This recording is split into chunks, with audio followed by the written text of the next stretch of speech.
Hello! Welcome back to another episode of Unwrapped, October edition. Change of scenery today. Exactly. We're missing a Watson. We're missing. It's so sad. This is the first time we've missed Watson since like the very first one. Yeah, the because first we one. The first one. Yeah. At the store, the old store. Okay. We didn't read very much. We did not. We did our best. It was a hard month. October was a month. It certainly was. Okay. All right. So. You go first. You read first? 7. Oh, okay. I read Bitterroot, Volume 3, which I thought I'd already read, but I was wrong. Because Volume 4 just came out. And so I read Volume 3, which is in this giganormous. Do you want me to hold things for you? We don't have a table. I read Volume 3 of Bitterroot. And so Bitterroot is about, basically racism is, what is the word? Words are hard. Okay. It's these demon-like creatures when they're racist, basically. And so this family is fighting them, and then there's these other creatures born of hate, and it's hard to explain, but I just love the symbolism of it. I love the family, and I'm so glad the story continued because there's so much more to unwrap with this. But essentially, it's a story about family and survival and fighting hate and racism. So, highly recommend that. I probably should read it. We'll start off with, I read, because it was Halloween, I read Batman the Long Halloween. So this was very good. This was Batman as a detective, which was really awesome. I kind of read half of it, and then I stopped for like 3 weeks, and then I read the rest. So I remember the second half way more than I remember the first half. But it's really good. There's a holiday killer. So there's somebody who's killing people on all the major holidays. It starts off with Halloween. Yeah. Obviously. So it's just a holiday book. Exactly. It is. It's an any holiday book. All holidays. It was really good. The art is really, really interesting. At first I didn't really like it, but then I definitely grew into it. And yeah, it's insane. There's a lot of different Batman villains. There's a lot of different Batman characters.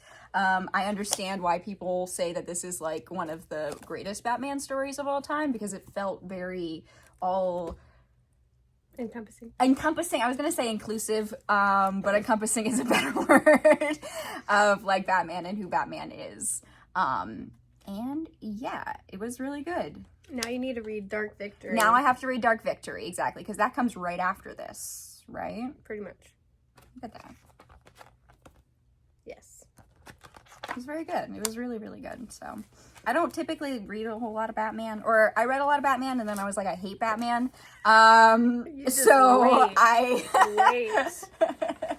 So then I took a step back and I was like, let me actually read some good Batman. And this is good Batman. So highly recommend. I read some bad Batman. Oh yes, let's. Okay.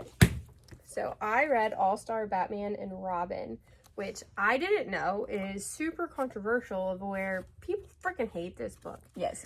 And Philip's like, why are you reading that? And I'm like, it's part of my Dick Grayson reading journey, because you get his origin story, but it's different than the origin in Dark Victory, which interesting. It's a lot more violent. Yeah. And Batman is a dick. Heard. Okay, cool. Excellent. And Jim Lee's art is love or hate too. Yeah, I don't understand the hype for his art. Maybe that's mean. I don't love it either. It's standard comic art. I mean, this is good. But yeah. So pretty terrible. It's a young Robin story.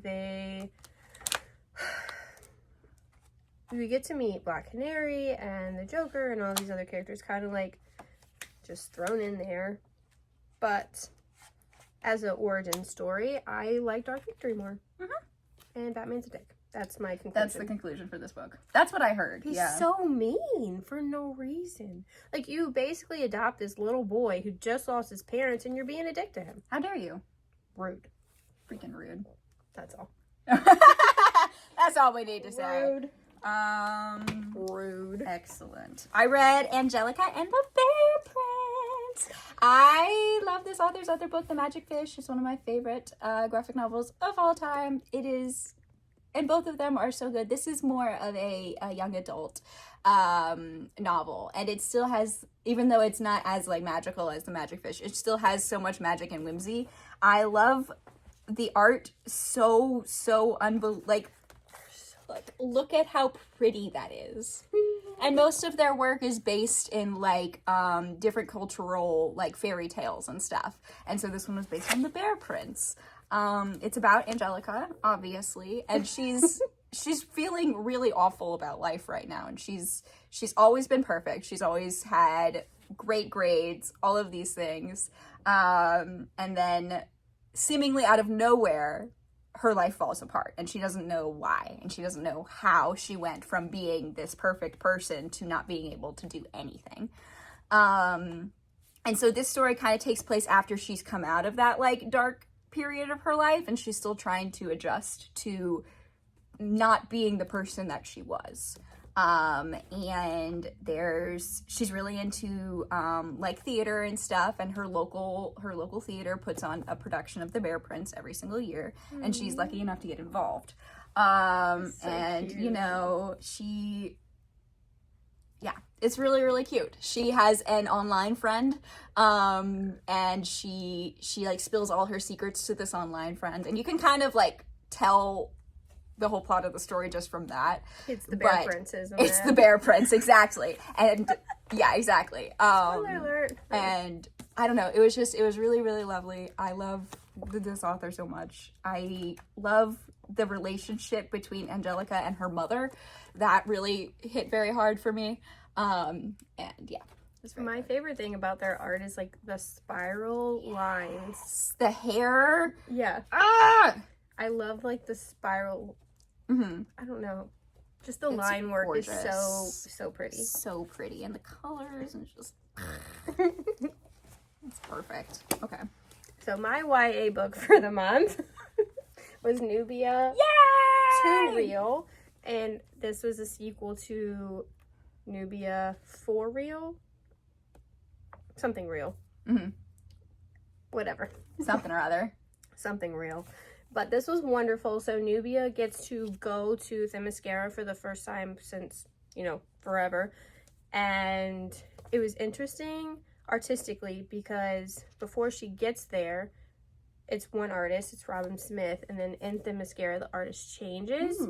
So that was interesting. But the main point is like her anxiety of being a superhero and accepting what she can do, and it's all about friendship too because she takes her friend along with her, and it's just a really beautiful coming of age story. I love it so much. I need to read it. It's so good. It's so good. I loved the first one. You haven't so read much. the first one. The first one was like one of my favorite books ever because of the topics and how important that story was. Especially at the time when I think it came out like 2020, 2021. Like it was very powerful. But just like her seeing her mother and having to spend time with her sister Diana, like it was really cool. And the friendship part, like the leading up to going to Themyscira, reminded me of Watch Day Diaries because she's just hanging out with her friends. And of course, since it's Robin Smith, it looks so similar. I loved it. It was great. That's amazing. Beautiful. I'm very excited to read it. Beautiful. Next, I read When to Pick a Pomegranate. This is a Silver Sprocket book, so it's weird. It's really weird.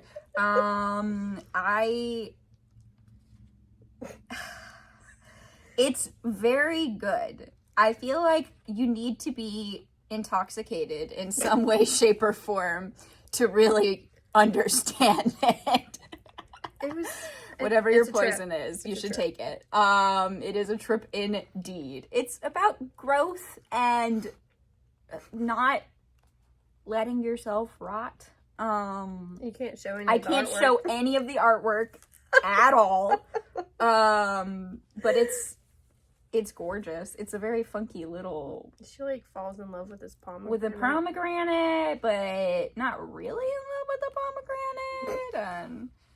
And It's just an experience. It's here we go. There you are. It's a safe page. It's a safe page, just the one out of the whole book.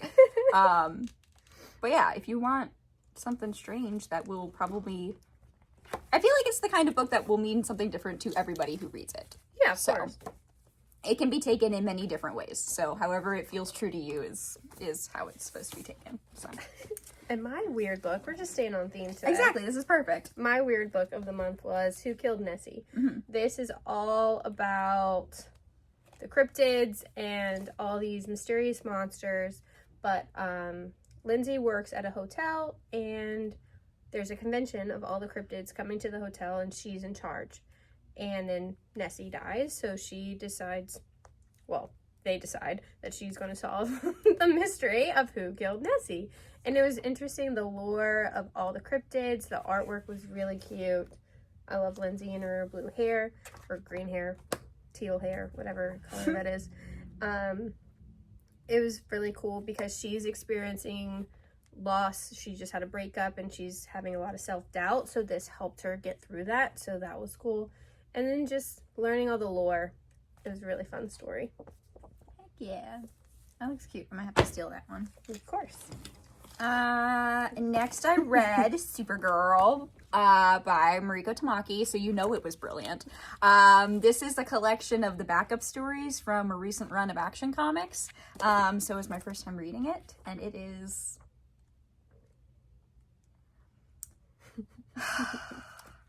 It's really freaking good.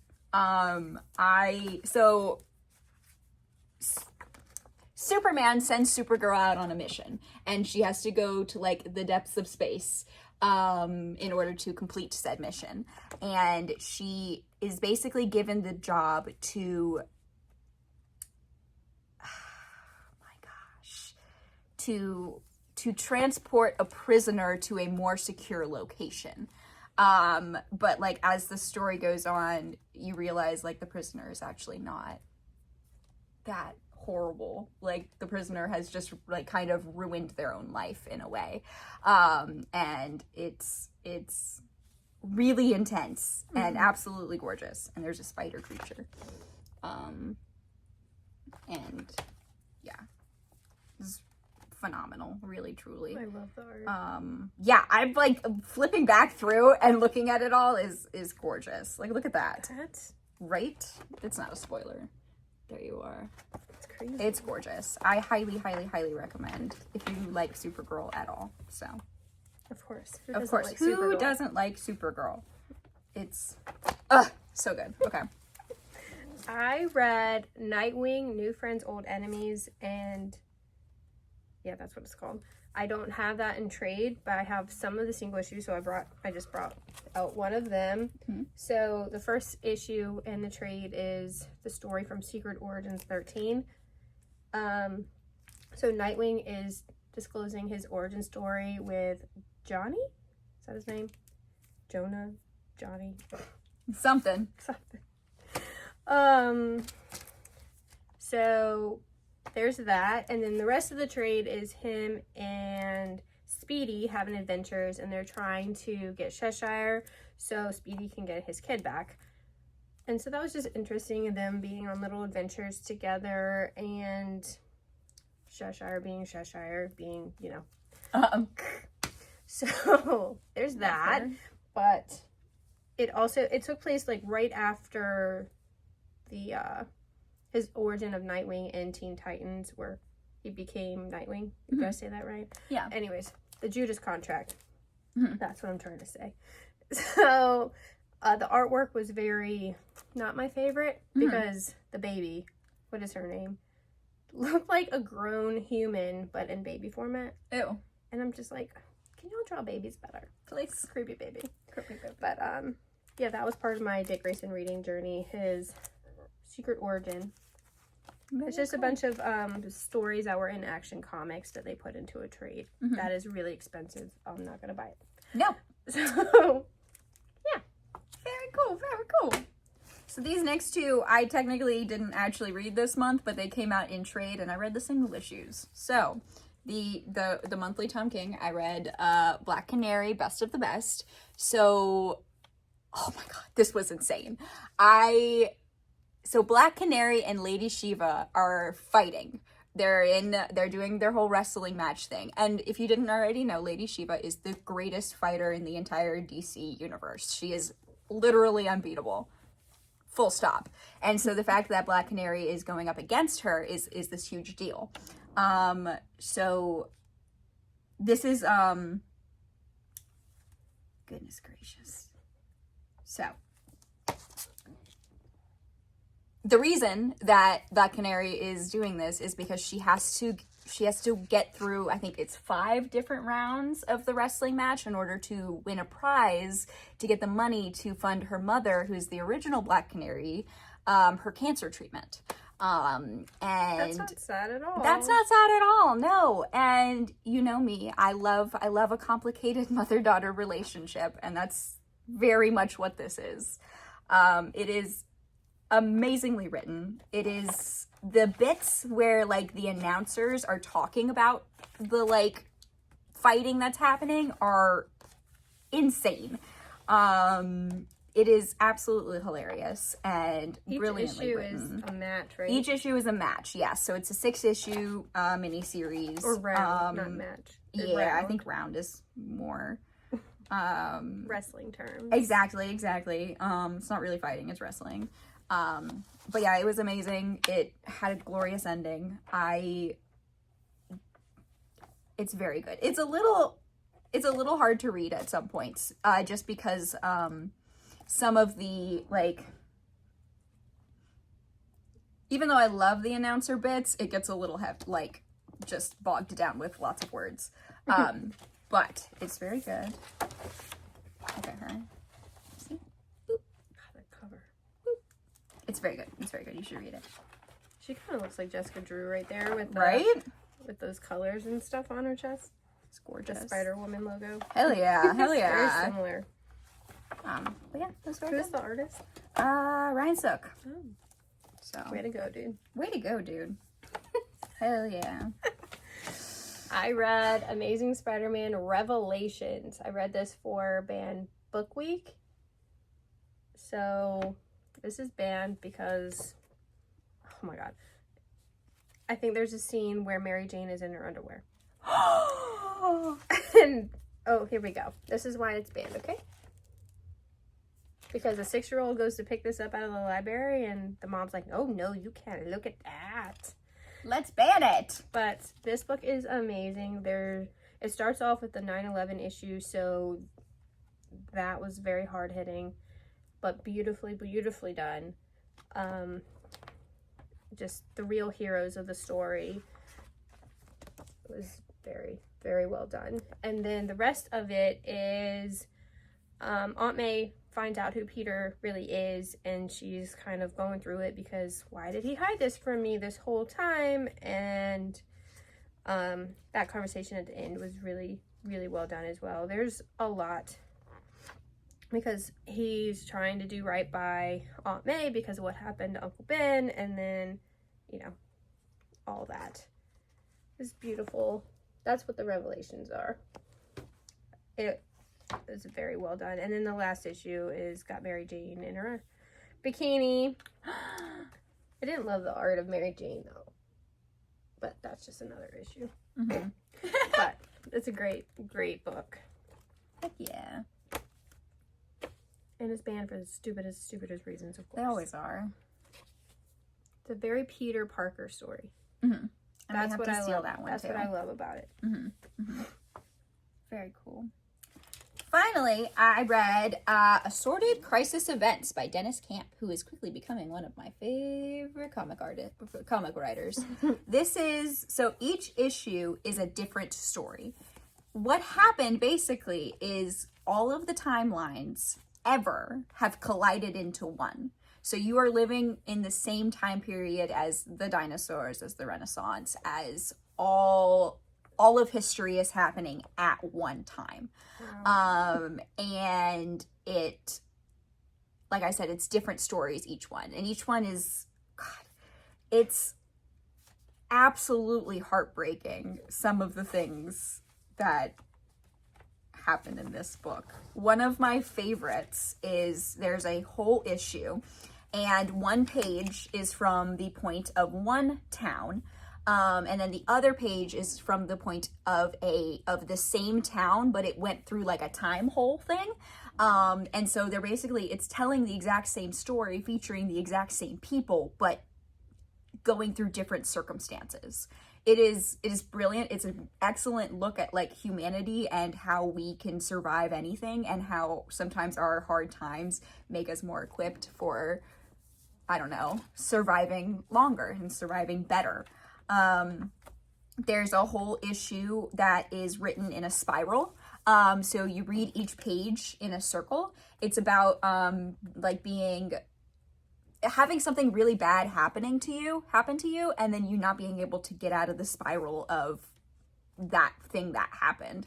And so each page in it is, you read it in a circle. It is phenomenal.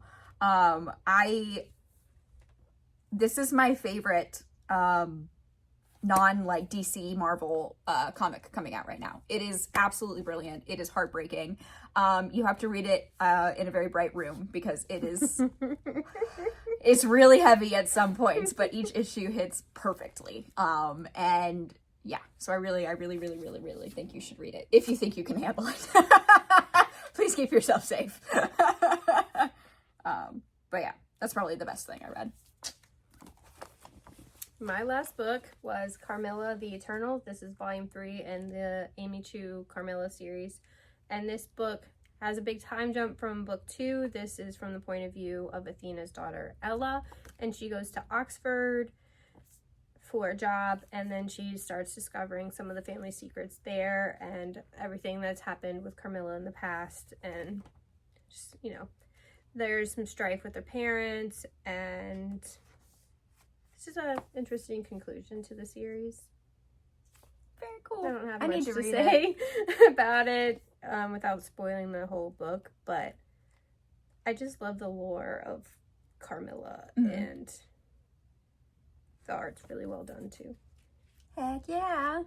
But that was your favorite? This is my favorite, yes. I think my favorite was actually this Amazing Spider-Man Revelations, just because it's so important. I think I have to sneeze.